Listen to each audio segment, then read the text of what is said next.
Jeremy Light, Hey, Tyler. how are you doing? I'm doing good, thanks. Yeah. Good. Yeah. You've had a good couple of days, I hope. Yeah. Yes, I have. Good. They've been good. Good. So for those of you that don't know, on Monday evening, there was a motion that was accepted to call Jeremy Light as our next lead pastor. So, Jeremy, you got 97% acceptance from the membership. How does that feel? What does that mean to you? Yeah. So that is overwhelming to me. It feels very supportive and encouraging. I actually got a text from somebody just before the meeting started that saying, has anybody told you the place is packed? This is exciting. And that's when the nerves started a little bit, like, oh man, this is really happening. And then when you called me with the number, it was just very, very affirming and encouraging, and really felt like God's affirmation of, yes, this is the next step for us. Yeah, and it felt the same to us on the board. We're happy to be here. The work is never done, but we're happy to be here today, and we're happy to move forward as a church. Yeah, I'm happy for you guys too. I know this was a lot of work getting to this point, so yeah, it's great. Cool. So, Jeremy, you're planning to start February 1st. Yeah. You have some time off, I guess, before that. And what does that look like to you on February 1st when you start this new role with the church? Yeah, so one of the first things I'm doing is I'm preaching a lot in February, just kind of based on availability of other staff and things like that. So that's gonna take a lot of my time, which will be great. That's one of the things I enjoy. The other piece of it, I think Preston talked about it when in his last Sunday with us. He talked about the what are they called? The tasks of leadership, and the first one being define reality, the last being saying thanks. And so that he has already helped us begin to define reality.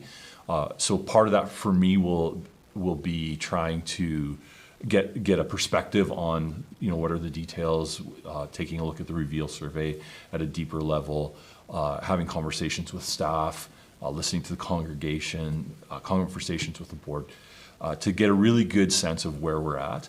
And I think we have a sense in kind of the broad picture of where things are at, but we're going to have to start to lean into some of the specifics. So we know that there's people that are hurting in our congregation still, and will continue. That'll always be something that will have different hurts, different struggles, different things.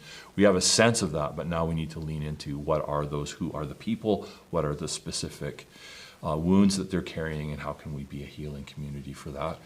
So those are, kind of leaning into the specifics of those and how do we move forward with those things. Yeah. And so, Jeremy, some of those tasks, or I guess some of those focuses that you talked about, they're somewhat or largely addressed by your current role. So you're off for some time, and then you're going to start right away with your new role.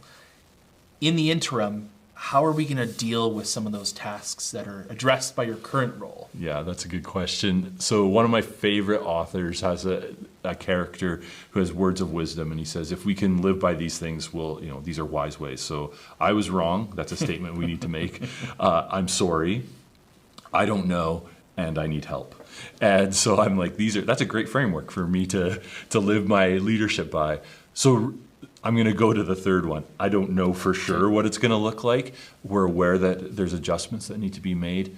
I'm confident that in the immediate interim, we have really good volunteers who own their ministry and own their gifts and their service to the church, and they're doing a really great job, and they will continue to do that.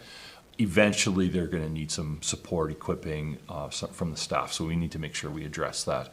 But that's part of the defining reality. Where are we at? What's our budget? Can we? Who has capacity, if anybody, on staff to take on those things? So those will be the conversations we have. Yeah, great. Yeah. And just so you know, church, at the board level, we still obviously are very serious about prioritizing that work that Jeremy's currently doing and keeping that work happening in the future. Again, I'll share what Jeremy said. We don't know what that all looks like, but we know that it's important, and we want to continue that work happening.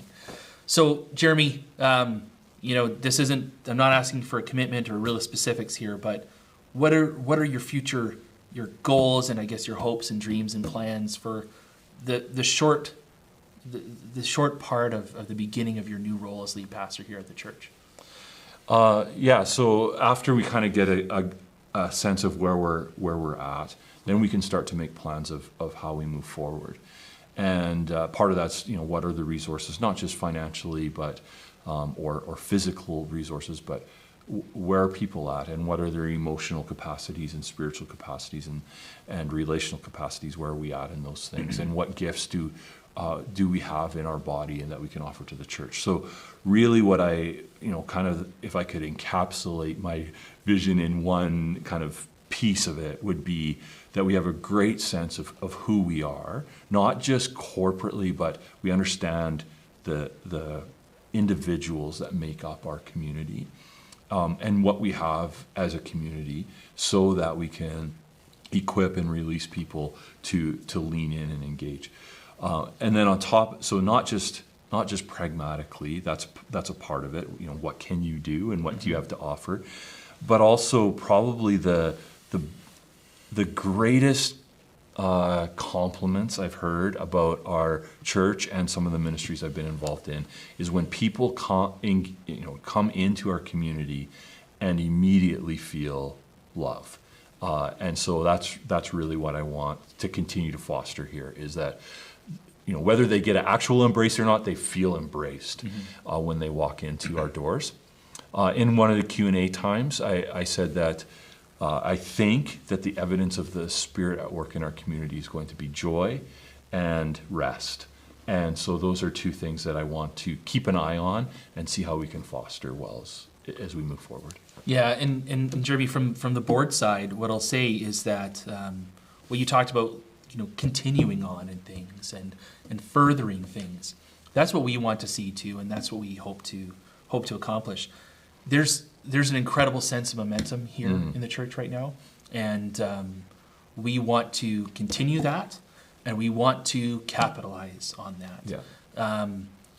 Let's become what we can be at our best, is a really effective group of people in this community, in this world. And the board is focused on continuing that work.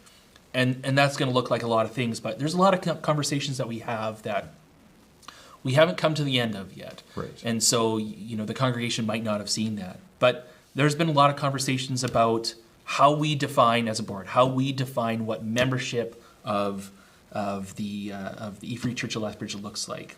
What does it mean to be a member? Yeah. What does it mean to be a member over long term?